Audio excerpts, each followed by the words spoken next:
It's week 17 in the NFL. That means last week of the regular season. But you don't have to worry. This is not our last podcast. Welcome to the Armchair Express podcast. My name is Daniel Nair. I am your host. And normally I'd introduce everyone, and I'll get to that in a second. But maybe I've been listening to a little too much sports radio, and I feel like a little monologue is in order.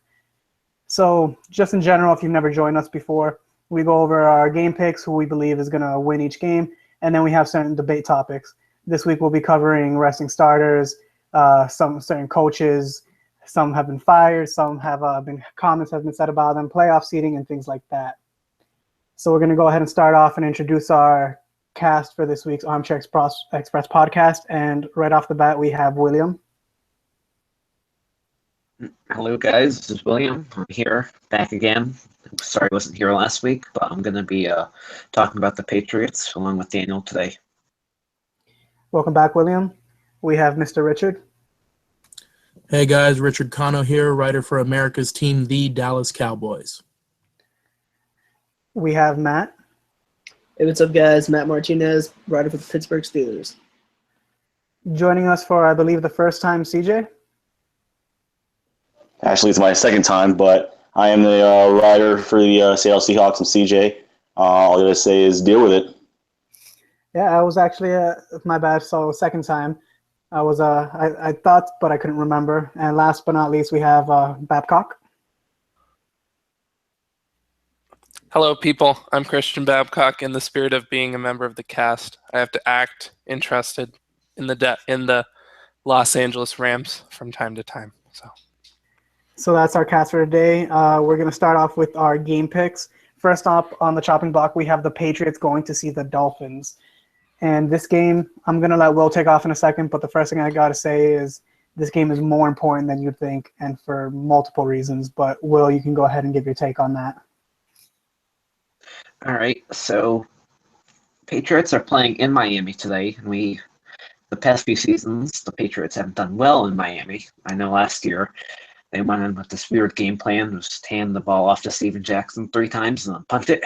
But it sounds like, from what Bill said to the media so far, that they're actually planning on playing their starters. For the most part, Malcolm Mitchell's been out of practice yesterday and today, so he might not be there, but Michael Floyd will probably be playing some more. I'm guessing the rest of the starters should be playing too. I'd like to think the Patriots are going to win, but again, it's no sure thing considering our track record down there and considering Miami's late season win streak that they're on. But overall, I'd say I'm fairly confident the Pats will win. And regarding what Daniel said earlier about this game being important, the Patriots have to win, I believe, to get the number 1 seed. They can still get the number 1 seed, though, if the Raiders lose, but the Raiders don't play till 4, and the Pats are playing at 1, so I think they're going in there with the mentality of we need to win this game. It's going to be close, though. Yeah, going off of that, the Patriots have lost down in Miami for the past 3 seasons straight. Last year, like you said, they ran it for 3 downs behind one of the worst offensive lines in the league, and then they had to punt it. Miami had nothing to play for last year. And because we literally did nothing, the Patriots literally did nothing, it gave them a chance to stay in the game, and we lost. Patriots lost, I'm sorry. And the Denver Broncos then got the number 1 seed, which resulted in the playoffs going through Mile High, and the Patriots losing in Mile High by 2 points. So this game is definitely important. Next up, we have Browns going up against the Steelers. Yeah, this game is pretty meaningless, to be honest. No offense to Browns fans. It is definitely going to be the opposite of last week's game when the Steelers faced the Ravens in what was probably one of the better games of the year, at least in my opinion. I'm hoping personally that Mike Tomlin decides to rest a lot of the starters.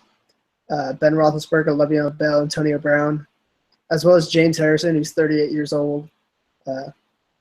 Let's all remember he's an old guy, so he probably deserves another week off. But the Steelers pretty much have the number 3 seed clinched. Their backup, Landry Jones, is going into a contract year. So this is going to be his opportunity as like an audition tape for when he hits free agency, or the Steelers can get a good long look at him to see if they want to re-sign him. But otherwise, well, I'm hoping personally that they start getting ready for the wild card next week. Most people would say this is an easy win against the Browns, and I'm going to have to agree because it's the Browns. But earlier in the year, people were wondering, are the Browns going to win at all, and who are they going to win to? And I've been saying all year that they're going to beat the Steelers, and because of that, I have to stay true to my word, and I think the Browns are going to take it somehow, magically. The Steelers are going to fall apart, and the Browns are going to get their second win of the season. I don't really believe that, but I'm saying it. Well, I mean, it's the NFL. These are all professionals, so there's really no such thing as an easy win, I don't think. And recently the Steelers have pretty much dominated the Browns in the past couple of years. But I wouldn't be surprised if they lost, especially if they do end up resting all their starters. From what I've seen this year, it looks like the Steelers have had pretty good depth. And so I'm hoping that shows up this week. Yeah. Like I said, I don't really believe it, but they've been shaky at times, so that's why I made that pick, so I'm going to stick with that. So next up we have Cowboys going to go see the Eagles. Richard? Yeah, this game is another meaningless one just because we have the number 1 seed and home field advantage locked up. I actually picked the Eagles to win. Right now, Dak is going to start, but it's going to be maybe the first half at the most. They won't dress Romo, so Sanchez will come in and do mop-up duty if need be. I know Zeke will get very limited carries, if any. So this big thing will be get a couple reps in just to keep some rhythm and then rest. You got the first round bye and then the divisional against the lowest seed after the wild card round. So we'll see how it goes from here. The Eagles should win this game because the starters more than likely will be out. Tyron Smith isn't playing, so I highly doubt they're going to risk Dak getting injured. Eagles will probably take it, I think, 24-10. So my question is, well, 2 questions, I guess. Is Romo in a contract year? No, he still has about 3 more on that massive deal that Jerry gave him a couple years ago. Okay, so then that's why he's not being dressed. It's more of a health thing at this point. Oh, yeah, and plus last year is where his season ended in Philadelphia. Yeah, so keep him healthy, trade him, and get some use out of him, get profit off of him. Yeah. Okay, so next up we have the Seahawks going to go visit the 49ers, and we have CJ here, who is our Seahawks writer. So this game, just on paper, it just looks easy, right? It should be a lock-up win for the Seattle Seahawks, but I never doubt or like to put a lock on a divisional game. It's just too high of a risk to do so. You see these teams twice a year, battle it out. So these teams know each other. There's a lot of bad blood between the two. I mean, the rivalry is no longer there. However, there's still gonna be bad blood because most of the players that have been there since the PK era are still there. And one of them and being the main point there. But we're still Falcons and the Seahawks will win in order to get that, but is, like I said, is going to put up a fight. And right now, in the past three seasons, the Seahawks have definitely had San Francisco's number. They've been 4-1 in the past 3 seasons, but that fight. The injuries, though, is what's going to scare most fans. Thomas Rawls did practice, but he sustained a shoulder injury last week. Tyler Lockett is out for the season, so the Seahawks are looking for Paul Richardson to step it up, and Jermaine Kearse, who's been terrible this season after signing a long-term deal. He's going to have to step it up as well. I'd be coming back, but I don't know about that. We'll have to see and keep our ear to the ground for that one. Regardless, I think the Seahawks are going to win 20-17. It's going to be that close, I think. Like you said, on paper, this looks like an easy game, so I'm going to go ahead and pick up the Seahawks as well. That being said, you don't know the 49ers might show up for this one, even though they have nothing left to play for.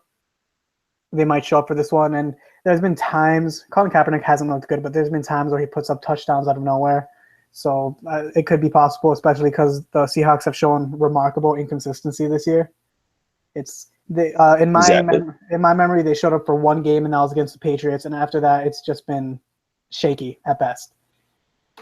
Yeah, you're right. There hasn't been any consistency with the Seahawks, and that's why, me personally, I don't think they'll make a deep playoff run. But just don't be surprised if they do lose this game. I still have them really close, but yeah, just don't be surprised. Yeah. So next up, we have another marquee matchup with the Rams going to go visit the Cardinals, and we have Babcock who likes to talk about the Rams. I don't really like to talk about the Rams. I just play that I do on this podcast. I mean, look. The Rams are, coming off a loss to the 49ers. And, I mean, honestly, if they had the number 5 pick, that would probably have been a good idea. But they, let me rephrase that. If they still had their first-round draft pick, then losing would have been a good idea. But since they traded it away, it's just completely demoralizing. I know you, Neera, said that the 49ers would beat the Rams, and I was like, no, the 49ers will find a way to lose. But instead, the Rams have gotten even better at losing than the 49ers. So I really don't see them winning, but they did upset the Seahawks at the Coliseum, and, this could be a similar type thing where they lose to the 40. Well, let's say this. They're 1-0 in games. Okay, when they played the 49ers, they lost 28-0. Got completely, neither team looked very good at all. But, you lose by 28 and you don't score any points. The next week, they go to the Coliseum, they play Seattle, and they beat them. So that's the only hope I have for them beating the Cardinals. I mean, the Cardinals beat the Seahawks, though, so we might not be able to get to the Cardinals level. But normally I would see the Cardinals and I would think, they're a good team. I think most people went into the season assuming that, especially since they went to the NFC Championship game last year. But they've been bad, terrible. Yeah, but I would, after last week's game, I would pick the Browns over the Rams, possibly. I mean, it's the future is the only place where there's any hope in Los Angeles for football right now.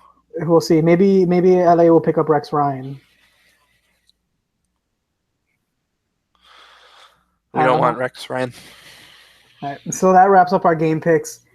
We have our debate segments coming up next, and our first topic is whether or not certain teams should rest their starters. Mainly, this comes up because the Cowboys are talking about that Dak Prescott will not be rested, or he will be rested after the second half. Mark Sanchez is suiting up, but he will get first half reps, and then after that he will rest. And a team like the Cowboys, who already have their seeding wrapped up to the number 1 overall seed in the NFC, they can rest their starters, and that's fine. That's not going to affect anything. A loss against the Eagles isn't going to do anything else. So I understand that's fine. Whereas you have a team like the Patriots, who are still fighting for the number 1 seed in the AFC, going up against the Raiders for the number 1 seed. Do you rest the starters in that game? And I say no. Not until you jump out to a comfortable 2-touchdown lead or 3-score lead, something. And even then, probably keep it going off till halftime. So what do you guys think about that? Well, I think go ahead, Matthew. It depends on the team. It depends on the team and it depends on the context. A lot of teams may suffer a bunch of not major injuries but minor injuries.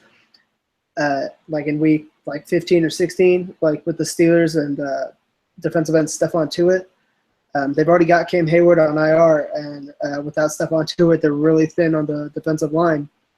So instead of so having an extra week off is really beneficial, for Pittsburgh. And even though, they don't have a bye week or the number 2 seed or whatever, they've clinched the playoffs, and they can use this week as a bye week And, if with like the Cowboys and stuff, and the Cowboys and the Patriots, if they already have a wild card spot locked up,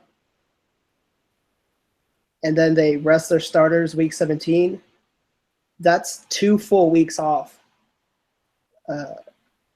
for all the players, and I think that can create some rust issues down the line. See, I understand that, and that's why I said it depends on the team. Like this week, the Patriots are not resting starters. I don't see them doing that. And that's because last year, and I said this earlier, going up against the Broncos in the AFC Championship game, if that game had been played in Foxborough, we might have seen the Patriots going on to a three-peat potentially instead of losing by 2 points. Home field advantage matters. So whereas the Patriots are fighting for home field advantage and the number 1 seed, that's important. A team that has a wild card slot locked up, go ahead and rest your starters. It doesn't matter. Yeah, but I think that's dangerous territory. I mean, when you look at the Raiders, I think resting anyone would be stupid because it's going to be their first game with Matt McGloin under center. And they need like all the game reps they can possibly get in that game. And then maybe try to win the game, get the 1 seed, face a weaker team. But I feel like too, I mean, I'm fine with resting your players for part of the game, but I think having them not play at all is a mistake. I mean, I feel like maybe it's going to be a perennial playoff team, and you have people like, say, the Patriots were 15-1 right now, and they had or 15-0 right now, and they had the 1 seed locked up. Maybe not play Tom Brady, rest him because he's a little older. But I think what the Cowboys are doing, where at least play them for part of the game, is smart because then they still have, the game. Then they won't have, 2 full weeks off, you'll be very fresh, but you'll also not have played in a football game for 2 weeks, which we've seen can cause problems. I mean, we've all seen rest hangovers many times. I have at least. So. No, and I understand. That's why I said depends on the team. Even for the Patriots, even if you jump out to a lead, wait until halftime, maybe the third quarter, or at the very least, maybe throw combinations of starters and bench players. So there's somewhat of a higher presence, like a starting presence on the team, on the offense or defense, but players are still getting rest. So next up, our next debate segment is Terry Bradshaw's comments on Mike Tomlin. Does anyone want to explain what that's about? I will. Terry Bradshaw, legendary Steelers quarterback, was on a radio show, and he said that he was asked about whether he thought Mike Tomlin was how good of a coach Mike Tomlin was, and he said he didn't really know what Mike Tomlin did as a coach, and that he was more of a cheerleader. And first off, that kind of made me a little upset because I really like Mike Tomlin. I don't think he's the greatest coach, but I think he's a good coach. I think he's been doing a fine job, honestly. Yeah, and his response, he just kind of deferred away from it, and then he said, "Let me bring it up." He said, "But what do I know? I grew up a Dallas fan, particularly a Hollywood Henderson fan, and Hollywood Henderson." He said that before Super Bowl 13, he said that Bradshaw, quote, couldn't spell cat if you spotted him the C and the A. And so I thought that was an excellent way of kind of deferring. Yeah. Call him stupid. Without actually saying, "Hey, Terry Bradshaw, you're kind of stupid." And honestly, I just don't understand it. It just makes me so upset. No, although I'm not a Steelers fan, I can respect them, and I honestly think Mike Tomlin's been doing a fine job. I don't follow the Steelers, so I don't know per se. Like, I don't know everything. I don't know all the details, but he seems like they've been doing fine. They're competitive. They were in the playoffs last year. They're in the playoffs this year. That's better than most teams can say, and they've shown consistency over the years. Maybe their defense isn't the steel curtain it used to be, but they have one of the most explosive and dynamic offenses in the league with 3 stud players and other players that are doing well. The only thing I can say, maybe some discipline issues here and there, considering how you have some players who are, was it Martavis Bryant, who is out for the season? Yeah, Martavis Bryant and then Le'Veon Bell has also been suspended. Yeah, multiple times because they just can't stay away from pot. Yeah, So, and that's not really something that I would put on the coach. There's only so much you can do. yeah, of course. I mean, that's what maybe. Would you say he's a people's coach? Like he's a player's coach? Absolutely, and I think that's why he's been such a good coach. I mean, in 10 years, he has 101 wins. He's never had a losing season. The worst he's done is 8-8. I think he's been fine. Was he? He's been the Steelers coach for 10 seasons, or how long has he been? 10 years. 10 years. I want to hear like everyone else's opinions, kind of about Mike Tomlin, because I know what kind of sparked it though. That's what I really want to know, because he's been doing okay this season. I mean, the Steelers have at least. I mean, they're in the playoffs. They've got Le'Veon Bell, who's rushed for X amount of yards, just as close as Dak Prescott, or no, I'm sorry, Ezekiel Elliott, and he's been suspended for 2 games. Like what, and Antonio Brown is doing just fine, and they did all right. Wasn't Ben Roethlisberger injured for a little part of the season too? Yeah, he was. So I mean, he's been doing pretty fine. I mean, for the time that he's had, or all his starters all in one spot. Mind you, they lost to a big name team in the Cowboys, but everything else, it looks like he's been doing okay. I just want to know what exactly sparked this issue. Was he the coach? Was he the coach during their 2 Super Bowl wins? No, 2005. No, it was just one of them. Yeah, 2005 was Cowher's last year, and then he won 2008, and then they went to the Super Bowl in 2010. Okay, see, so he's been doing fine. He's brought you into the postseason multiple times. He's won a Super Bowl. He's fine. Okay. So yeah, I think Terry Bradshaw, he's just talking out of where he shouldn't be talking from. So our next.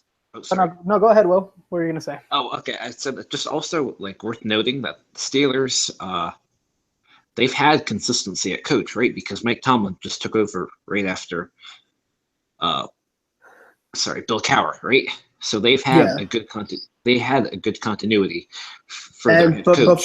Before Cowher was Chuck Noll, who was the coach since the 60s.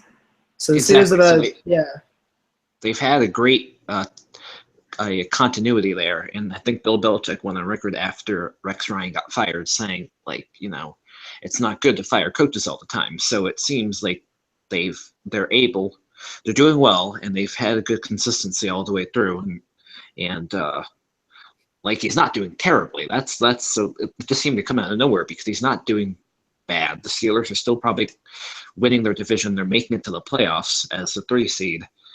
That's I could see if they were doing poorly, but even so, they've had good years. Sure, they're not winning the Super Bowl, making it to the Super Bowl the whole time, every year, but they're still doing pretty well, considering they could have Jeff Fisher or someone else as coach. They have a positive record. They're making it to the postseason. They do have a shot at the Super Bowl. So, like I said, and I'll say it again, he's fine. Terry Bradshaw doesn't know what he's talking about.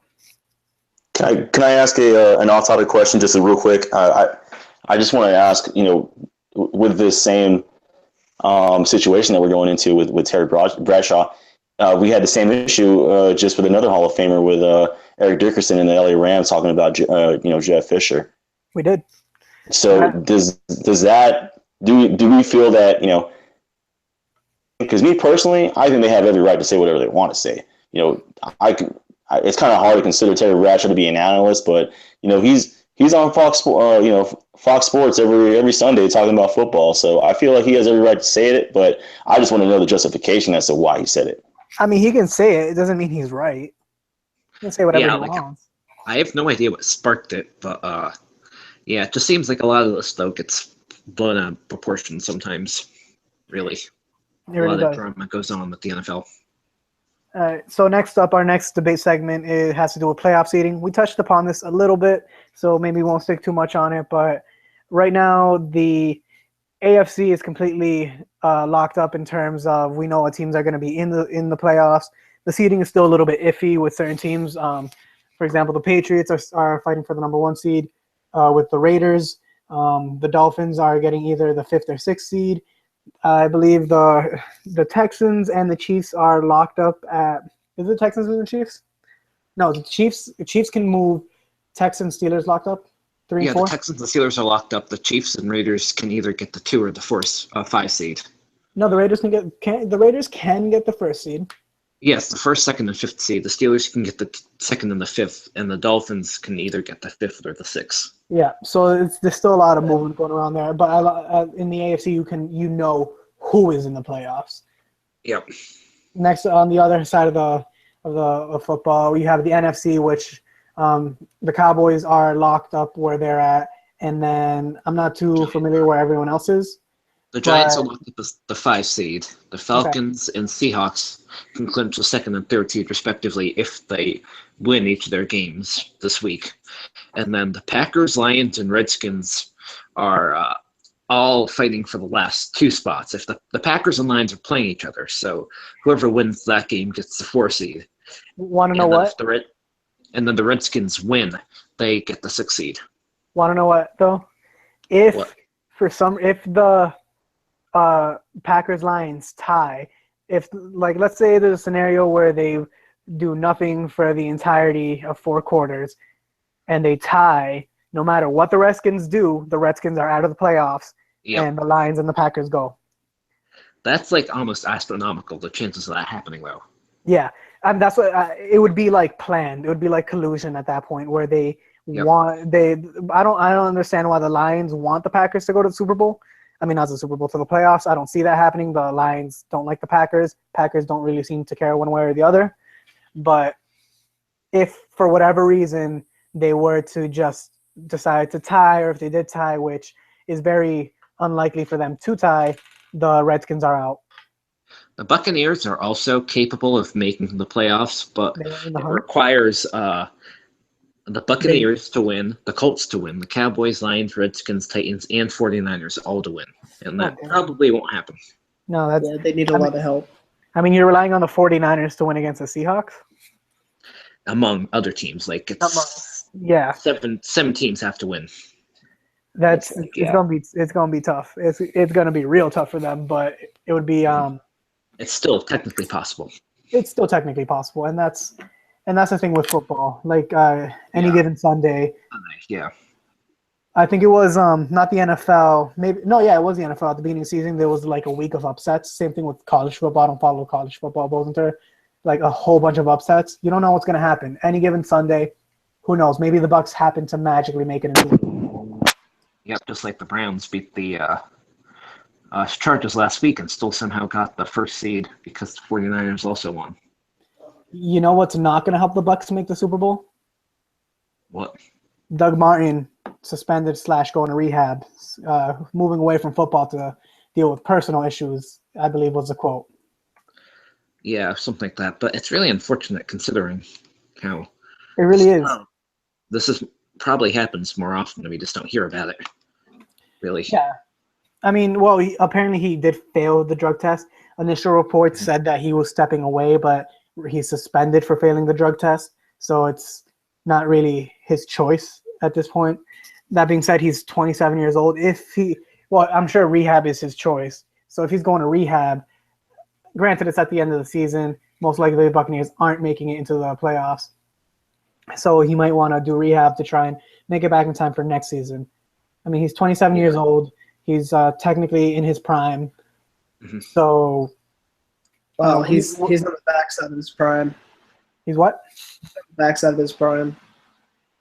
Yeah. Running back's at 30. I mean, he's got 2 more years left.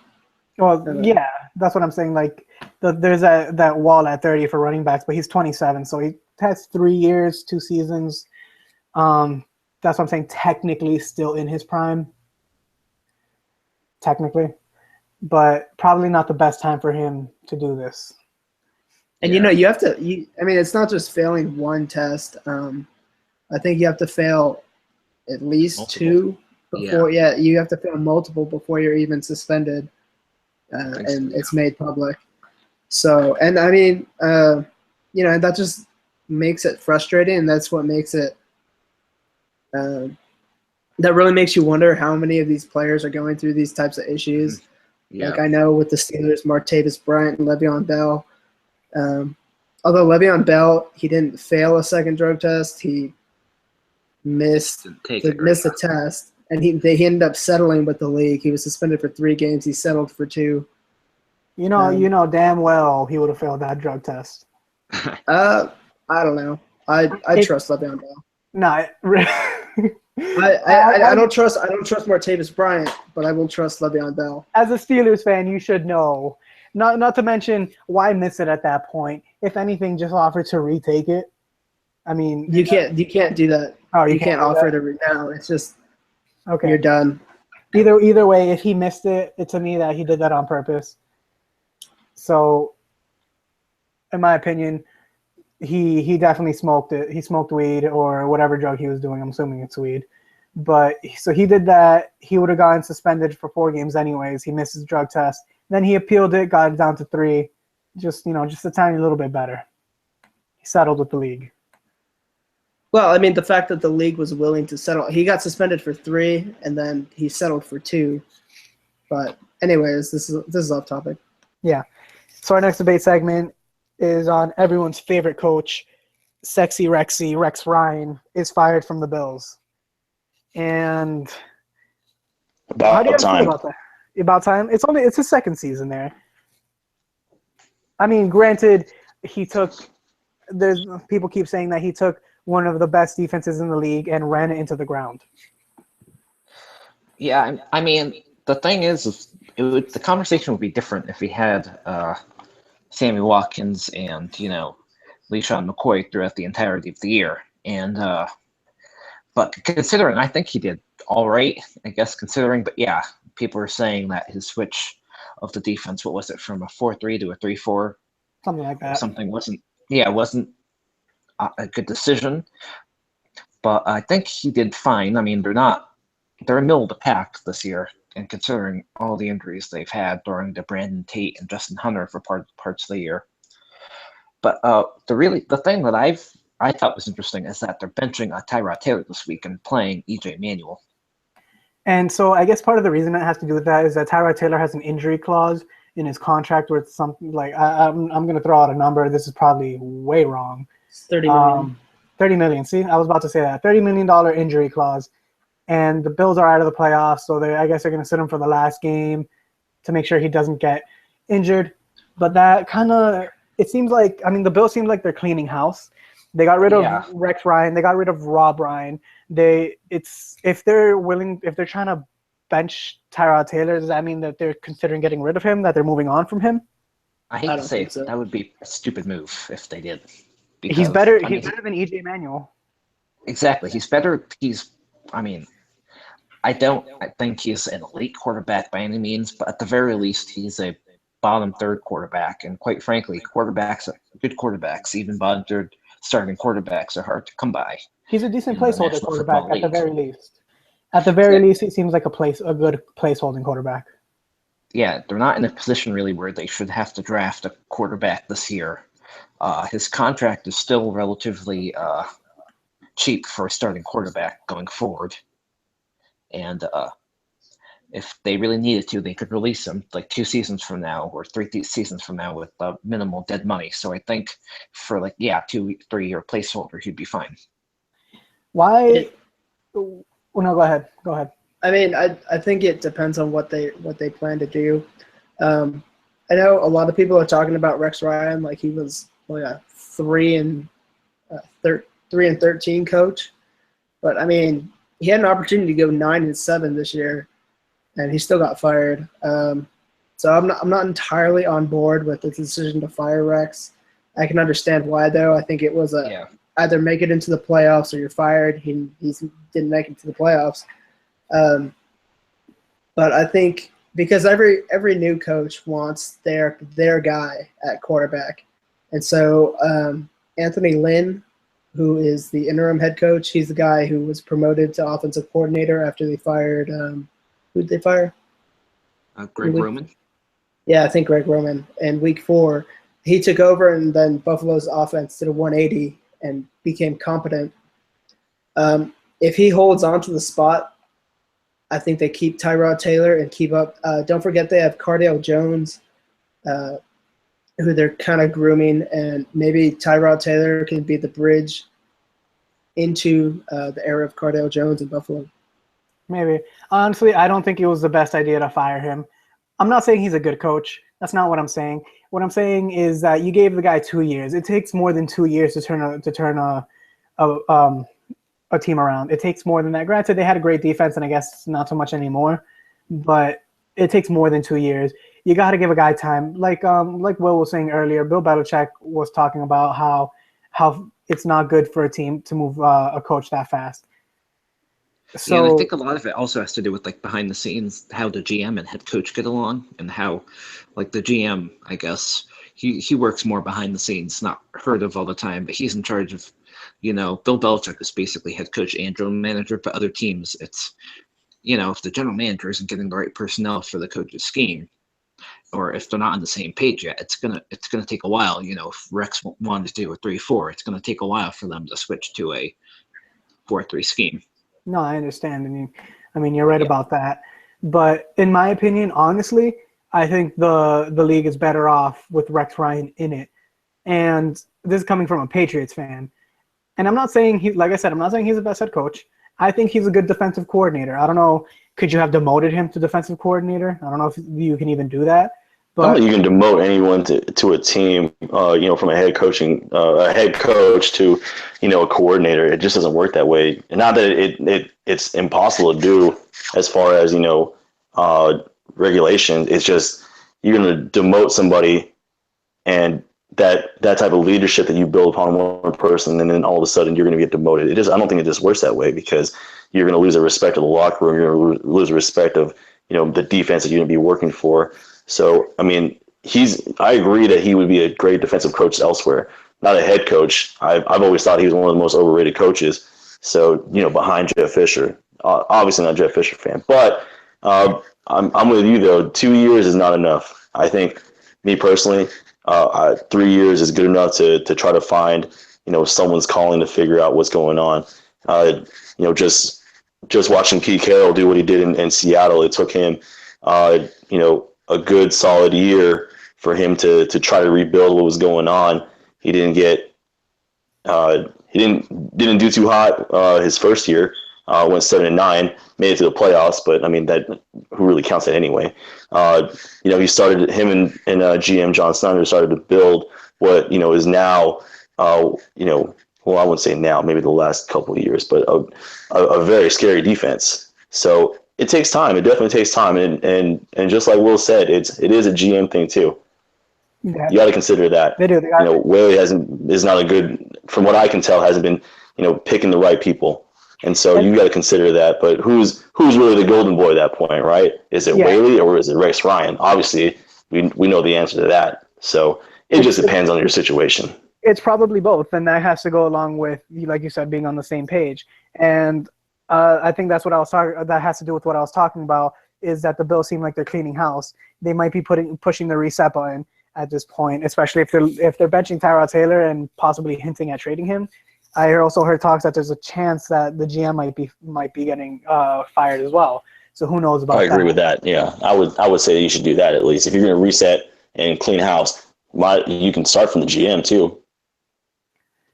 Yeah, I think in all of this, the one correct decision, the one decision that was most obviously correct was firing Rob Ryan. I think talking about overrated coaches, I think he's the most overrated coach, one of the most overrated coaches, period. Yeah, no, including assistants. I agree with you, and that's why that's fine. Fire him. I just don't think. See, no, what? Fire Rex Ryan too. That's fine. Not the best head coach. I agree with that. Honestly, you could have waited one more game. Is it really going to make a difference at this point? And he said that Buffalo is his last stop. That being said, I feel like another team could pick him up as a defensive coordinator. I don't think it's a bad thing to have Rex Ryan as a defensive coordinator, just not as a head coach. And do you guys think that he lives up to what he said or fulfills what he said, that Buffalo is his last stop? Nah, he's pretty Absolutely young. not. Yeah, he'll I find the think job. I think he said that with the intention that he'd be there a little bit longer. He'll catch on somewhere else, probably. Yeah, he's not like Marvin Lewis with the Bengals. I mean, Marvin Lewis is pretty old, and so I think if he gets There's let another go, overrated coach that we need to talk about too. yeah, Marvin Lewis. Yeah. You guys want to talk about Marvin Lewis? Yeah, we'll talk about Marvin Lewis. So I guess originally there was rumors coming out saying that this was his last year, but I'm looking it up now. I guess he's denying his retirement rumors, and he says that he'll be back in 2017. So what do you guys think of Marvin Lewis? If he doesn't retire, they need to fire him. There's no point in keeping him. He hasn't won a single playoff game his entire career. So I mean, really, he hasn't. He's just as good as Rex Ryan, to be honest with you. Honestly, I think Marvin Lewis would be better than Rex Ryan, but because they can get to the playoffs, they haven't won one. That being said, Rex Ryan got to the playoffs to 2 AFC championships back to back, lost both of them, but that's not the point. Marvin Lewis, my biggest knock on him, my biggest problem with him, and why I don't like Marvin Lewis is the discipline of his players.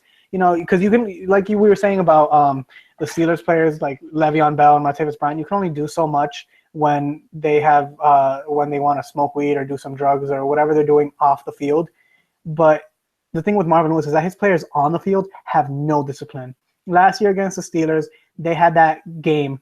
That was their game to lose. They had that game they grasped defeat out of the jaws of victory by stupid plays, by being undisciplined, and by handing the Steelers the ball in their own territory. And I believe they won by a field goal. Correct me if I'm wrong, Matt. Yep, that was the debacle at the end of that game, which led to Vontaze Burfict being suspended. Brutal hit that was placed on. Was it by Pac-Man Jones or Vontaze Burfict on Antonio Brown? I think it was Burfict. I thought it was Burfict on Brown.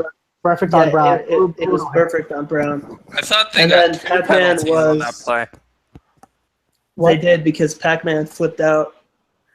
No, so like I'm saying, just bad discipline. In my opinion, I would get rid of Marvin Lewis. A big part of why he hasn't been fired is Paul Brown, the owner of the Bengals, is really kind of stingy with his money, and I don't think he wants to pay Marvin Lewis next year and pay another head coach. So I think Marvin Lewis's contract is going to be up next year. So I think after then he's just going to retire, and they're not going to re-sign him or anything. Is he like owed that. money though? He will be if he gets fired. I guess so. Well, in that case, yeah, maybe. But let me just read you a stat. He hasn't won a single. We already know he hasn't won a single playoff game. He's had 7 playoff appearances and hasn't won a single one of them. And like I said last year, he's been the head coach. They would have won that game. They would have won that game, but the lack of discipline within the players caused that game to be given up and to be given to the Steelers. And yeah, I mean, and with stuff like that, I mean, you can kind of say, well, what do you want the head coach to do? But I mean, if that kind of stuff keeps on, like, I mean, Vontaze Burfict, even this year, he was stomping on LeGarrette Blount's leg. Yeah. Like, at what point as a head coach do you sit a player because of that? At what point does the actions on the field trump talent? Well, then you pull a Bill Belichick and you trade him to the Cleveland Browns, like he did with Jamie Collins. I mean, Jamie Collins wasn't a dirty player by any means, but at a certain point, his ego started getting the best of him, and it started affecting his play on the field. And at that point, Bill Belichick didn't want to see him. He didn't want him on the field. He traded him for a compensatory 3rd-round pick. That is nothing for a player like Jamie Collins. So at a certain point, you got to bench them until they get it right. And if they're still doing it, you as a head coach, it is your job to discipline those players. And if it's not working out, see ya, goodbye, you're gone. Have fun in Cleveland. Or if you're Bill Belichick, you sign Michael Floyd to get that compensatory pick. Well, see, Belichick likes to take on problem players, but if they don't work out while we're here, then they're gone, kind of thing. Like Michael Floyd. I mean, Michael Floyd was a no-risk signing. Really, he was released. I wouldn't know if I mean, he was released by the Cardinals, so it's not like I mean, Yeah. the only thing they're doing is sinking like a minimum amount of money into him. $1.2 million is what he's getting paid for 3 games, which is a little ridiculous for 3 games. But 1.2 million. And this way, I think what Belichick is seeing is, I'm sure he told him this is your last chance in the league, which I don't honestly think it is. Guarantee you another team would have picked him up next year. And I'm really surprised he got by certain teams like the Eagles, who need the talent at wide receiver. But no other teams put in a bid for him. Patriots got him. That's the rest of the league's fault, not the Patriots. And someone else would have gotten him next year. This way, maybe he likes it here. We get extra talent. He resigns with us because he's in the contract year. Let's see let's say that happens. He stays with the Patriots. They literally gave up nothing for him. And now we have an extra. He was a first-round pick a few years ago. 2 years ago, I think, 3 years ago, maybe more. And so like you said, it's low risk, high reward. If he doesn't get it together here, oh, well, we didn't lose anything. We paid out $1.2 million, but we also have some of the highest cap space in the league at this point in the year. The Patriots have the highest cap space in the year, rather. So what? It's not no skin off Belichick's back. He doesn't care. I think it just depends on the situation. Because I mean, what did Ron Rivera benched Cam Newton for one game or for one series because he couldn't wear a tie? But no one's harping on Ron Rivera for what he's doing because he's laying the law, isn't he? In his own locker room. I mean, all power to him. Marvin Lewis should be doing the same exact thing. Of course, and all of that is not attesting to how good of a coach he is. So I say fire him. It's going to be cheaper to sign someone else that's a defensive coordinator or an offensive coordinator to take his position rather than having to pay Marvin Lewis an extra how much money you're paying for a quote unquote premier head coach. Can you imagine if? Sorry for cutting you off a little bit, but can you imagine if instead of letting Mike Zimmer walk away to the Vikings, if they had fired Marvin Lewis and hired and upgraded Mike Zimmer as the head coach? Probably would have been the better move, honestly. They probably would have won a playoff game. Yeah, and I mean that's why Pittsburgh let Dick LeBeau walk away. It wasn't because their defense was failing. Well, part of it was, but that was more personnel-wise. But I mean, Keith Butler, their new defensive coordinator, is really running a very similar defense to Dick LeBeau, just with his own variation. But the reason why they let Dick LeBeau walk was because they didn't want to lose Keith Butler. Yeah, so like they would have been. I don't know too much about that situation. Going back to the Mike Zimmerman thing, he would have been better off in. The Bengals would have been better off with Mike Zimmerman. Marvin Lewis doesn't know how to discipline his players, and like what you guys were saying, that is the head coach's job. If that's what he wants to do, he needs to do it, and he has the right to do it. No one's going to say anything to him. Oh, and speaking of, finish. You can go ahead. Yeah. Also, going back to what CJ was saying about Cam Newton. He was actually benched apparently for taking the team out to a strip club, or taking certain players out to a strip club, not because of the tie.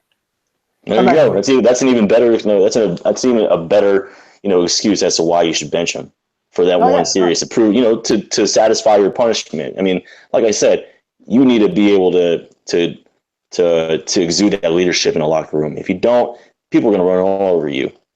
Is Vontaze Burfict bigger than the team? Absolutely not. You need to do as a head coach, do what you need to do in order to make the necessary positions to actually look like a good head coach. That way, people are judging you on your play calling, people are judging you on your moves, rather than having to say, you know what, maybe he's just not a good head coach because he can't even control his locker room. Okay, you cut out for a lot of that, CJ. He was fine on my end. Okay, well, we'll see what happens. Speaking of Mike Zimmer and discipline, did you guys hear about the Vikings defensive backs doing their own thing and ignoring Mike Zimmer during the game against the Packers? Really? I did not hear about that. Apparently, the game plan was for Xavier Rhodes to shadow Jordy Nelson. And the defensive backs all decided amongst themselves that no, they would just stay on their own sides respectively. And then Terrence Newman would cover, was on Jordy Nelson. And how'd that work out for them? they got torched in the first half. The second half, Mike Zimmer clamped down, and they all stuck to their assignments. Xavier Rhodes, Shadow, Jordy Nelson. Jordy Nelson was shut down for most of the game after that. And that's why you're the head coach, and that's why not the players aren't. You got to listen to your head coach. And kind of going off of that, we I think touched upon this before, but there is a list out. NFL.com has a list out of the ranking of the top 20 coordinators across the NFL, and sitting at number top of the. So basically, if you're a team looking for a head coach, kind of like a list. Let me guess. Is it Josh McDaniels? Josh McDaniels, number one on the list. Yep. And granted, he's been a head coach before. So he was on the Denver Broncos as a head coach before realigning with the Patriots. So Josh McDaniels, number one. Rod Marinelli, the defensive coordinator for the Cowboys, number two. Norv Turner, offensive coordinator for the Vikings, number three. So if you're a team who fired your coach, aka the Rams, the Bills,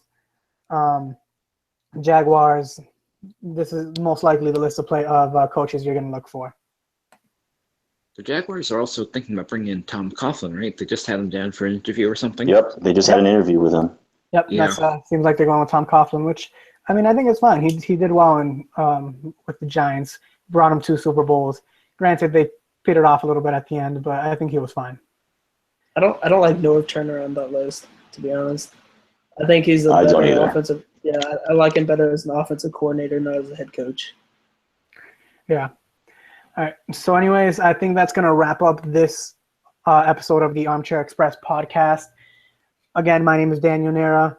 This is our cast for the week with William LaFiandra, Matthew Martinez, Christian Babcock, and we have CJ. I'm blanking on your last name, CJ. Constantino. CJ Constantino. Yeah, there you go.